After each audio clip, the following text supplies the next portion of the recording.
Welcome to the Christian Woman Leadership Podcast, where we hope to inspire you to embrace your God-given gifts, skills, and passions in order to lead with confidence.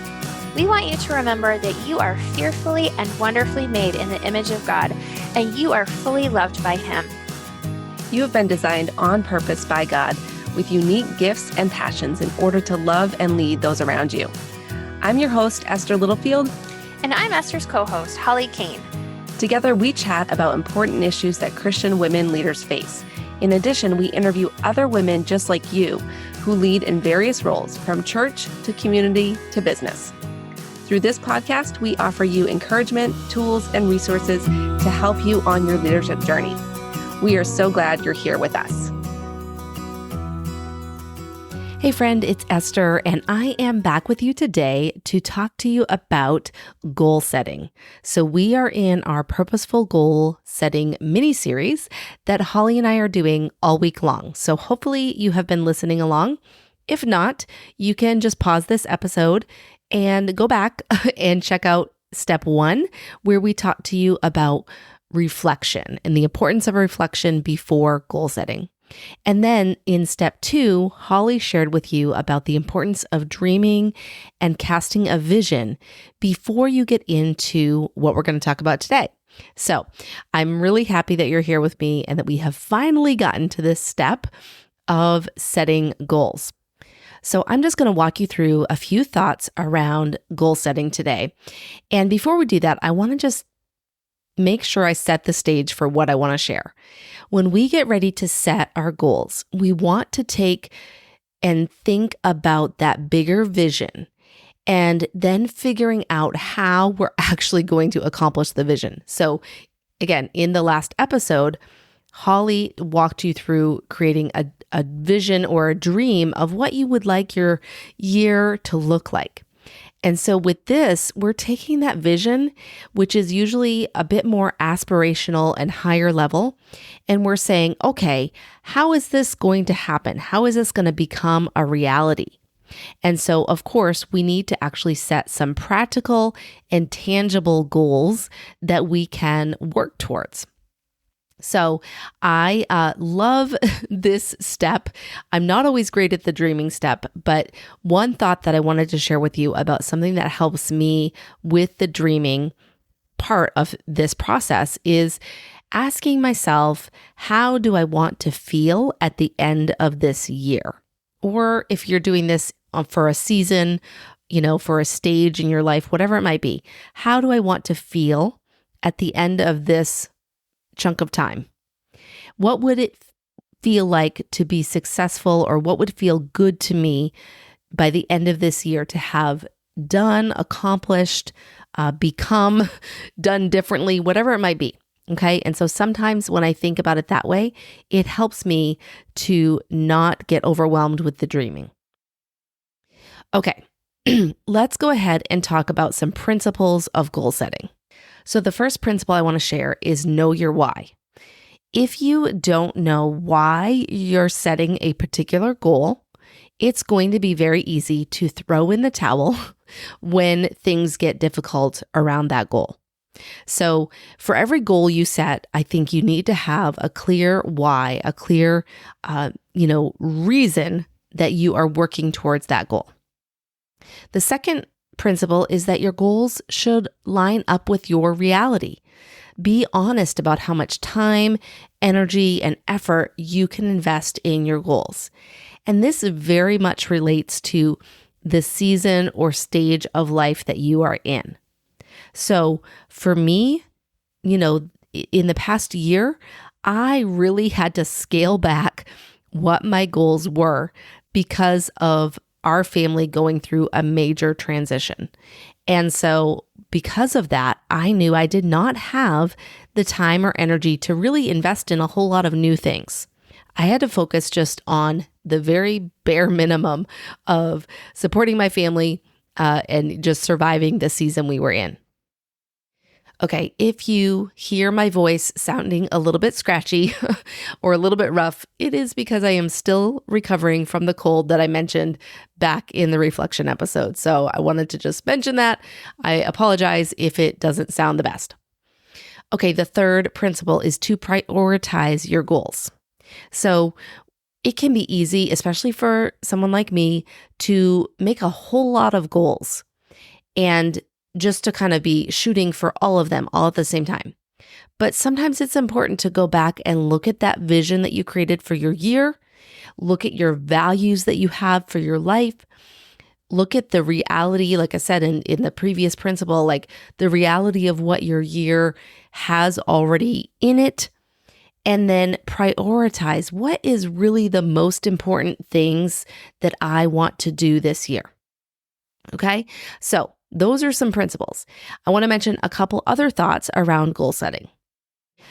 These are not necessarily principles, but you can call them whatever you want. This is just thoughts that I had that help guide the goal setting process. One is to set goals for different aspects of your life, but be careful not to set too many goals. Okay, kind of already mentioned that, but I have done power sheets before, and I've mentioned this. I have an affiliate link for them. I absolutely love power sheets. But one challenge that I have had when doing power sheets is that typically they recommend you set a goal for these 8 different areas of your life. And for me, what would happen is I would be trying to accomplish all 8 goals all year long. And that sometimes became too much. And so there's been times where I have chosen to pare down which goals I'm focused on in a particular season or year so that I'm not getting overwhelmed with attempting too many new things at once. Okay? Now, goals should be in a format that works for you. Some people work better with a more aspirational type goal. So talking about the type of person I want to become, the type of life I'm trying to build, how you want to feel. And if that works for you, then go for it. If you are not the type of person that needs a super specific number or something like that, then that's okay. But it does need to work for you. Other people work better with very tactical and tangible goals that are very specific, okay? And then sometimes people will use a word of the year or a particular phrase or a scripture to guide their goal setting. This is not essential, but it's just an idea if that's something that will help you with this process. For me this year, I actually came up with 4 words that describe how I want to feel at the end of this year. It's a little bit different than what I've done in the past. I may still choose a word of the year, but I'm not sure. But for right now, I have these 4 words that are kind of guiding me as far as how I want to set my goals. And so then I'm taking those 4 words, and every goal that I'm setting have to point back to one of those 4 key things I want to feel or experience in this year. Okay, so now let's just talk about a couple different types of goals. I have found that typically goals fall into one of 2 buckets for the most part. One is project goals, and the second is habit goals. So project goals would be things that have a distinct finish line that you are working towards. So examples of this would be that you want to start a small group, or you want to start a podcast, or you want a particular promotion at work, or maybe you want to write a book, or you want to save up and have a certain amount of money in your savings account. So those are project goals because it's clear once you've accomplished it, you're done. Like that, the goal is accomplished, right?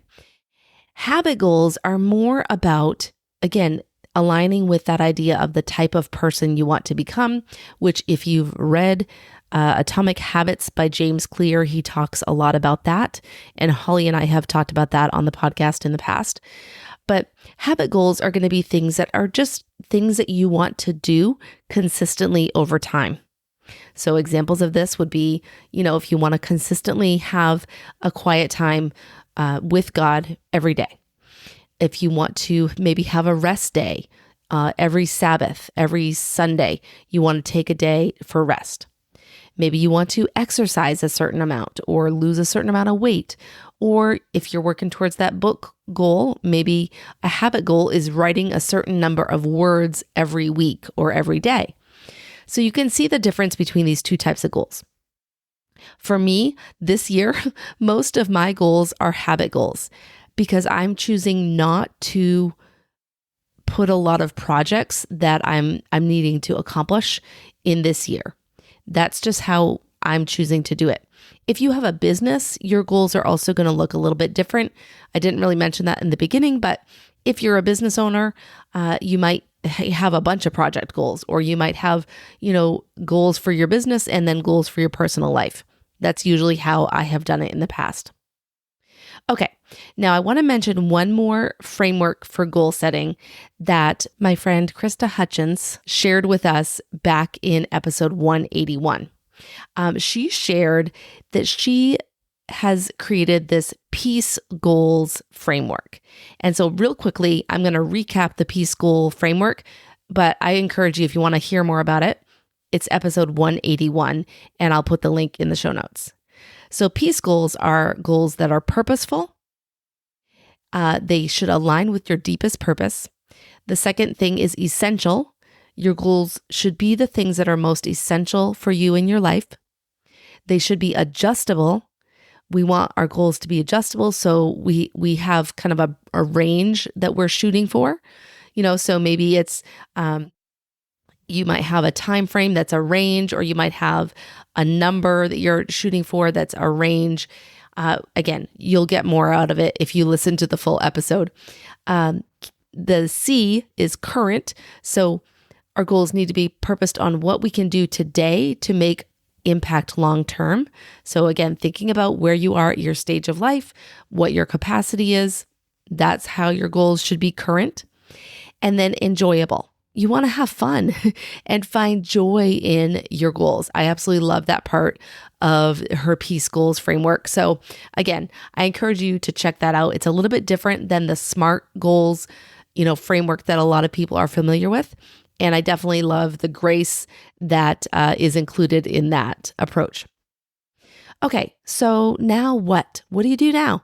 If you have taken the time to do the first two steps, reflection, and then dreaming and casting a vision, then you are ready to start creating your goals. And I really encourage you, if you haven't done those two things, to pause this process and go back and listen to those two episodes and take time for the dreaming and for the reflection.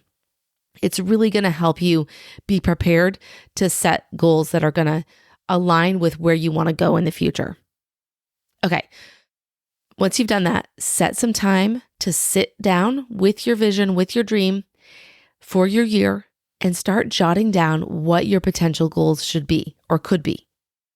You might find, again, like you have a mix of some project goals, some habit goals, and then you can start to refine those things. You can start to get more specific.